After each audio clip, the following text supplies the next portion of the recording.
Le magazine va-t-il devenir un objet suranné pour quelques nostalgiques du papier qui l'exhiberont comme décoration sur la table du salon? Eh bien, pour le moment, cela en prend tout droit le chemin à en croire ce qui se passe du côté des hebdomadaires d'actualité. Les principaux titres sont tous sur une pente descendante en termes de diffusion, comme vous pouvez le voir sur ce graphique. Près de moins 4% pour Le Point et le Nouvel Obs, moins 9% pour l'Express depuis 2007. Le recul du chiffre d'affaires est encore plus spectaculaire, moins 15% sur la même période. En fait, les raisons sont multiples. Il y a d'abord le recul du nombre de points de vente. Les diffuseurs de presse estiment que 700 d'entre eux disparaissent chaque année. Cette érosion est liée à une baisse tendancielle de la demande qui bascule progressivement sur le numérique. L'an dernier, les Français passaient 14h30 par semaine sur Internet, alors que ce temps était marginal au début des années 2000.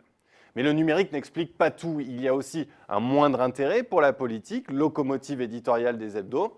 Un journaliste du Nouvel Obs déplorait ainsi dans une interview accordée à Télérama: il y a 2 ans, n'importe quelle politique permettait de réaliser 80 000 ventes en kiosque, alors que le numéro d'octobre 2013 sur Marine Le Pen ne s'est écoulé qu'à 53 000 exemplaires. Face à ce phénomène, les éditeurs privilégient ce que la rédaction de l'Express appellerait en interne les sujets mémères, bien-être ou aliments bons pour la santé, visant en fait un public de seniors encore attachés au papier. Sans oublier les éternels marronniers sur les hôpitaux, l'immobilier, qui même eux se vendent moins bien, voire les unes, disons, plus racoleuses sur l'insécurité ou les people. Ces exemples sont en fait une parfaite illustration des stratégies défensives des éditeurs, des stratégies qui ne concernent pas uniquement l'éditorial. Par exemple, face à l'érosion des ventes, les titres ont misé sur les abonnements en cassant les prix. L'érosion des abonnements a ainsi été plus lente que la diffusion. Moins 1,5% contre moins 4% pour la diffusion pour Le Point, moins 4 contre moins 9% pour l'Express. Mais tout cela représente un important manque à gagner pour ces titres dont les abonnements représentent tout de même entre 50 et 75% de la diffusion. Il semble donc que les frêles digues des éditeurs soient aujourd'hui en train de se briser face au tsunami numérique. 2013 restera une annus horribilis pour la presse magazine, entre les plans de départ à l'Express, moins 10% des effectifs, ou au Nouvel Obs, moins 8%.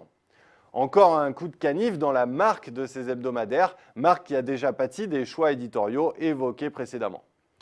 Quant aux tablettes, le terminal numérique par excellence des magazines, eh bien, elle ne joue encore qu'un rôle marginal dans la diffusion. 1% pour Le Point, 0,5% pour l'Express, 0,23% pour le Nouvel Obs. C'est très peu par rapport au Monde, par exemple, qui est déjà à 9%. Une preuve parmi d'autres du retard pris dans le virage du numérique. En fait, 2013 risque de ne pas être la dernière annus horribilis pour les hebdomadaires d'actualité.